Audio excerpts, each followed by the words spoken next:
Halo guys, Assalamualaikum, selamat datang kembali di NN Top 11 Channel. Apa kabar semuanya? Semoga teman-teman selalu sehat dimanapun berada. Kali ini kita punya tantangan seru sekaligus gila. Bayangkan kita buka akun lama, ternyata isinya pemain tua semua. Dapatnya tim berisi para sesepuh yang tinggal nunggu pensiun aja guys. Tapi tenang guys, jiwa manajer kreatif saya nggak luntur gitu aja. Justru ini jadi kesempatan emas buat saya membangun tim impian yang isinya pemain-pemain super kreatif. Nah, penasaran gimana caranya saya mengakali keterbatasan ini dan menghabiskan puluhan token demi mewujudkan visi ini? Yuk tonton terus videonya sampai selesai.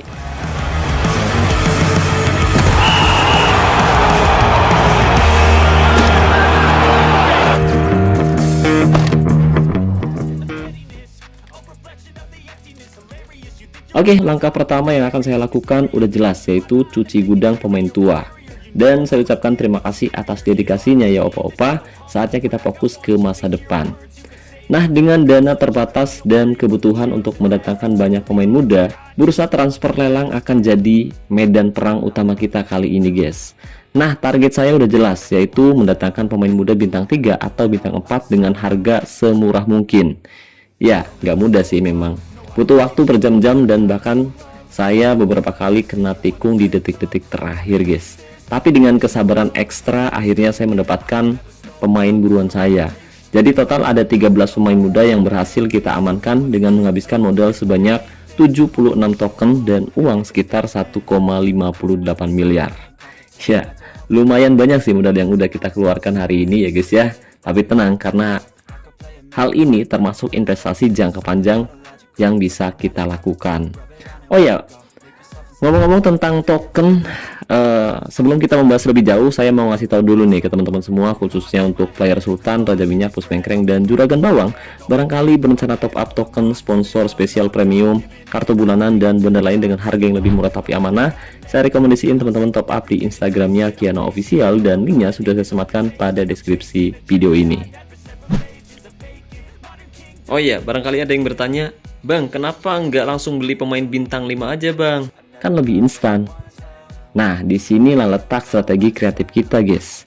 Jadi pemain muda dengan bintang awal yang lebih rendah punya keuntungan besar, karena mereka biasanya akan lebih cepat berkembang saat dilatih secara individu, atau bahasa gaulnya dilatih secara militer.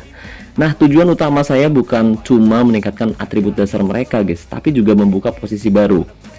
Kenapa buka posisi baru? Nah, karena dengan membuka posisi baru, pemain bisa mempelajari skill-skill unik di luar posisi aslinya. Dan ini penting banget buat menciptakan pemain yang lebih freestyle dan tentunya lebih kreatif.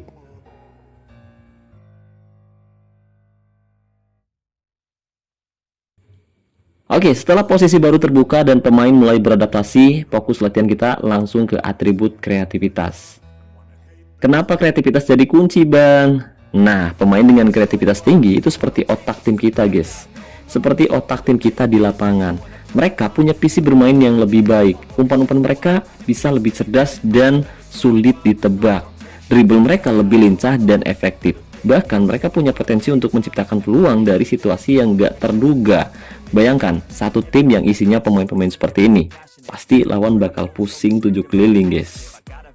Oke, dan sekarang mari kita bahas keuntungan menempatkan semua pemain kreatif di starting 11, terutama di lini tengah dan juga di lini depan, dimana ketika kamu punya banyak pemain dengan kreativitas tinggi, alur serangan lebih sulit diprediksi.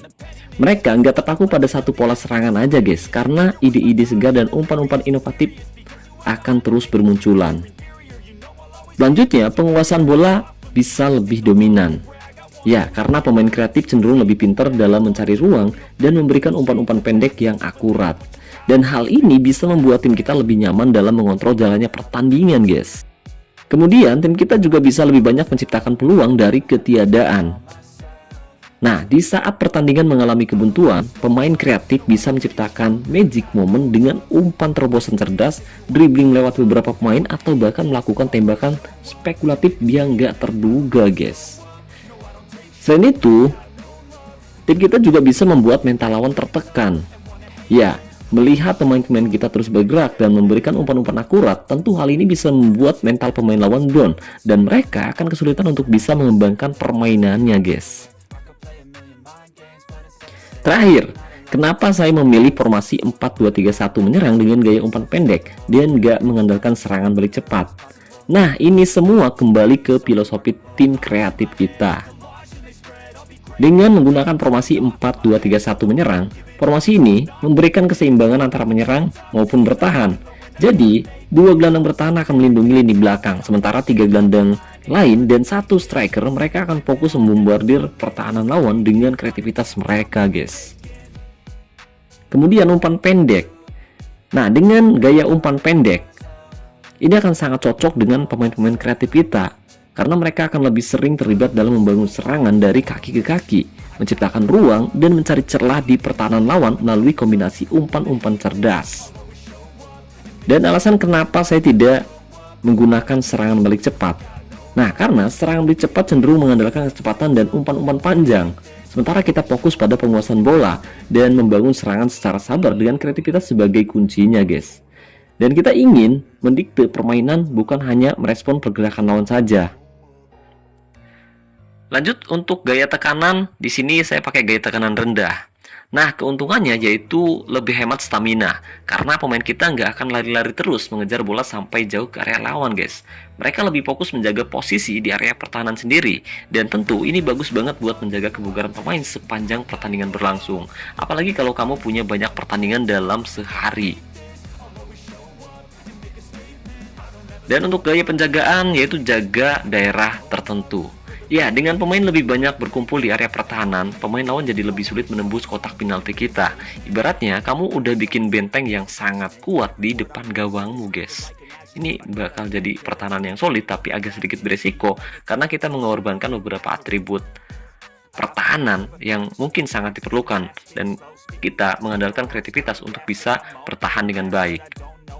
Selain itu, keuntungan lain di sini kita akan mengundang lawan keluar dari areanya. Karena dengan menerapkan gaya tekanan rendah, tentu hal ini bisa memancing lawan untuk keluar dari zona nyaman mereka dan mencoba untuk menyerang tim kita, guys. Nah, disinilah kesempatan tim kita untuk melakukan serangan balik. Ya, walaupun kita nggak terlalu mengandalkan ini, tapi tetap saja tim kita terkadang akan melakukannya sesekali. Kemudian untuk kelebihan lainnya, yaitu kita akan lebih banyak memberi ruang untuk pemain kreatif di lini tengah.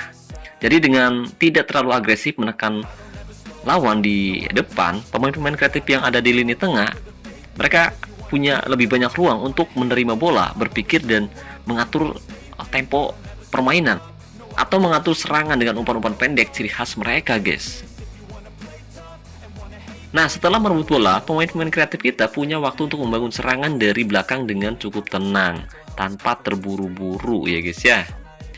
Kemudian untuk gaya tackle mudah. Nah, keuntungannya yaitu mengurangi resiko kartu kuning atau kartu merah, guys. Jadi dengan melakukan tackle yang lebih hati-hati atau mudah, tentu ini bisa mengurangi kemungkinan pemain kita melakukan pelanggaran keras yang berujung kartu kuning atau bahkan kartu merah. Dan ini penting banget biar tim kita nggak pincang, karena ada pemain yang harus keluar lapangan akibat dapat kartu merah, guys. Selain itu, dengan gaya tackle mudah, tentu ini bisa menjaga fokus pemain kita untuk merebut bola dengan bersih. Ya, pemain kita akan lebih fokus merebut bola dengan kaki atau memotong umpan lawan daripada melakukan tackle-tackle berbahaya yang berujung pelanggaran tidak diperlukan, yang mungkin berpotensi untuk tim lawan mencetak gol ke gawang tim kita dari situasi bola mati, guys. Nah, masih di gaya penjagaan jaga daerah tertentu, di mana ada keuntungan lain yang membuat pertahanan tim kita lebih terorganisir, karena para pemain akan bertanggung jawab atas area spesifik di lapangan, guys. Dan hal ini membuat formasi bertahan tim kita lebih rapi dan sulit ditembus jika semua pemain disiplin menjaga areanya, guys. Selain itu, taktik ini juga bisa mengurangi ruang gerak lawan di area vital. Ya, nantinya pemain kita bisa fokus memperketat penjagaan di area-area penting seperti di depan kotak penalti atau di area sayap untuk mencegah umpan silang berbahaya dari tim lawan. Nah, kelebihan lain dengan menggunakan gaya penjagaan jaga daerah tertentu, nantinya tim kita akan berusaha memutus aliran umpan lawan. Jadi, dengan menjaga area tertentu, pemainmu akan berusaha memotong jalur umpan lawan yang mencoba masuk ke area berbahaya. Dan hal ini tentu bisa memaksa pemain lawan untuk melakukan umpan-umpan panjang yang lebih mudah diprediksi oleh pemain belakang kita, guys.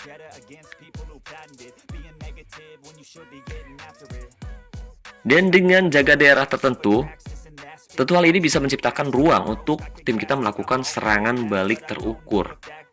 Jadi ketika lawan terlalu fokus menyerang ke area yang dijaga ketat, ada potensi mereka meninggalkan ruang kosong di area lain yang bisa dieksploitasi pemain-pemain kreativitas saat melakukan transisi menyerang, guys. Dan yang terakhir, jebakan offside nyala.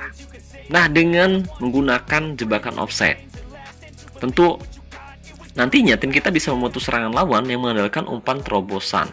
Jadi jika lawan sering mencoba mengirim umpan terobosan ke penyerang mereka yang berlari di belakang garis pertahanan tim kita, jebakan offside tentu bisa menjadi senjata ampuh untuk menggagalkan serangan mereka tanpa perlu berduel 1 lawan 1 dengan pemain lawan, guys. Selain itu, dengan menggunakan jebakan offside, hal ini bisa memaksa lawan lebih hati-hati dalam melakukan serangan. Jadi ada kemungkinan tim lawan mungkin jadi berpikir 2 kali untuk mengirim umpan terobosan karena takut pemainnya terjebak offside. Nah, itu dia guys, strategi gila yang saya lakukan dalam membangun tim kreatif dari nol di game Top 11. Tapi perjalanan ini baru dimulai dan pasti akan panjang dan penuh tantangan. Tapi saya yakin dengan potensi para pemain muda kreatif seperti ini, kita bisa meraih hasil yang maksimal. Jadi gimana nih menurut kalian dengan strategi ini? Atau misalkan kamu punya pengalaman serupa, coba ceritakan pengalaman kamu di kolom komentar video ini. Tapi sebelum itu jangan lupa like, subscribe, dan nyalakan lonceng notifikasinya ya guys ya, biar kamu gak ketinggalan update terbaru dari NN Top 11 Channel. Oke guys, jadi mungkin itu saja yang bisa saya bahas kali ini. Terima kasih banyak buat teman-teman yang udah nonton video ini sampai selesai. Terima kasih juga buat membership NN Top 11. Terima kasih buat partnership NN Top 11 yaitu Kiano Official. Dan saya ucapkan terima kasih banyak buat teman-teman yang selalu mendukung dan mendoakan saya sejauh ini. Wassalamualaikum warahmatullahi wabarakatuh. Salam olahraga, salam Top 11 Indonesia.